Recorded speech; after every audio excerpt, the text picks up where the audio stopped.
warahmatullahi wabarakatuh. Alhamdulillah, Allah syukur Allah Subhanahu wa taala. জয় নামাজের পরে আমাদের একত্রিত হয়ে কি কথা বলার এবং শোনার সুযোগ করে দিলেন, এই জন্য আমরা শুকরিয়া আদায় করি। আলহামদুলিল্লাহ। আপনারা হয়তো অনেকে খায় আসেন, আমার মনে মনে ভাবছি বিরক্ত হয়ে যাচ্ছে, আলোচনা করে লম্বা হয়ে যাচ্ছে। আলহামদুলিল্লাহ, আমি আর কি বলবো, আসলে আপনাদের সঙ্গে আমি কারো চাচা হবো, কারো ভাই হবো, কারো ভাতিজা হবো, এরকম করতে আপনাদের সঙ্গে আমার মহব্বত, এমন মহব্বত আছে যে মহব্বত তার আমি মরে যাওয়ার পর হয়তো বলতে পারবো না। হয়তো আপনারা আমাকে চিনতে পারেন, অনেকেই চিনতে পারেন, অনেকেই বলেন হয়তো আপনি 40-45 মহম্মদ বলেন একটা মুসলিম, অনেকে মামলে বলে কি আপনার কি বিরোধী লোক নাই?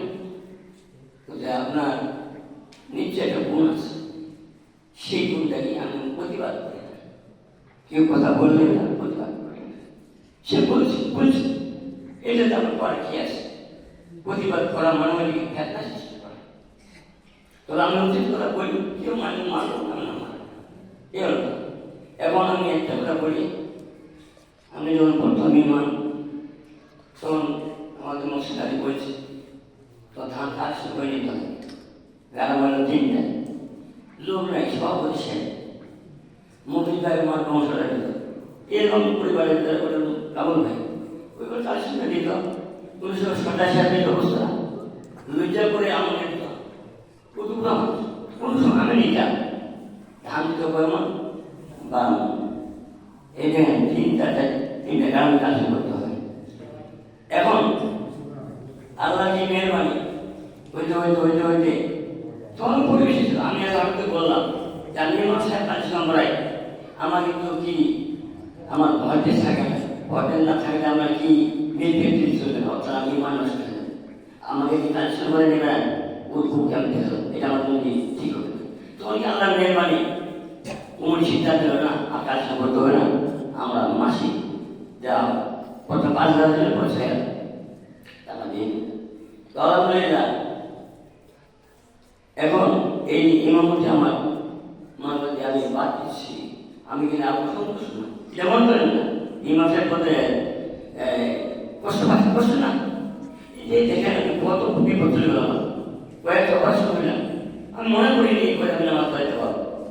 তো আমার চিন্তা আছে, তখন ওই মসজিদে আমি ওই মসজিদটা নতুন শুরু হয়, অর্থাৎ ছুটিগুলো গাড়ি ওইখানে নামাজ পড়াই, আবার ওই মসজিদে চলে গেল, আবার এই মসজিদে আমার কত কষ্ট হইল আমি হিসাব করিনি। এখন আমি ভাবতেছি সবকিছুর মালিক কি আল্লাহ বাবার কি আল্লাহ বললাম, যখন যা যেটা চাই সেটা হয়ে যাবে। কিভাবে হবে কেউ বলতে পারে, তবে আমার মনে ছিল যে আমি বেশি দিন থাকবো না, বুঝছেন, যে আমি এখানে ছেলেগুলো বলে এমন তো সময় আছে, বয়স হয়ে গেছে, এত কষ্ট করার দরকার নাই, হ্যাঁ মাসে 200 টাকা দিন করে বুঝছেন, এই 200 টাকা না হলেও চলবে ইনশাআল্লাহ। এর প্রথম ঠিক আছে, রমজান আস্তে আস্তে হয়তো আমি এটা অবসর নেই, ঠিক ওই ভাবে পড়ে গেল। এখন আলহামদুলিল্লাহ আমি আপনাদের বলে কাগজ বেজার নেই, খুশি। আপনারা আমার খুশি আছেন তো? আলহামদুলিল্লাহ। এই কথা আমি চাচ্ছি, আমি এমন একটা জিনিস করতে চাচ্ছি আল্লাহ যে কবুল করে থাকে, এমন করতে পারতেছে না, অথচ আল্লাহ না কবুল করতে পারে। আমার কথায়, আমার কাজে, আমার ব্যবহারে, আমার মনে হয় যে সাথে উঠার সাথে আপনারা কেউ দুঃখ পাই থাকেন, আল্লাহ মাফ করেন। আলহামদুলিল্লাহ। আমি একজন গুণ ছিল, তার কিন্তু ঘুমাইতেন, ক্ষমা করে দিতেন, আল্লাহর কাছে মাফ চাইতেন।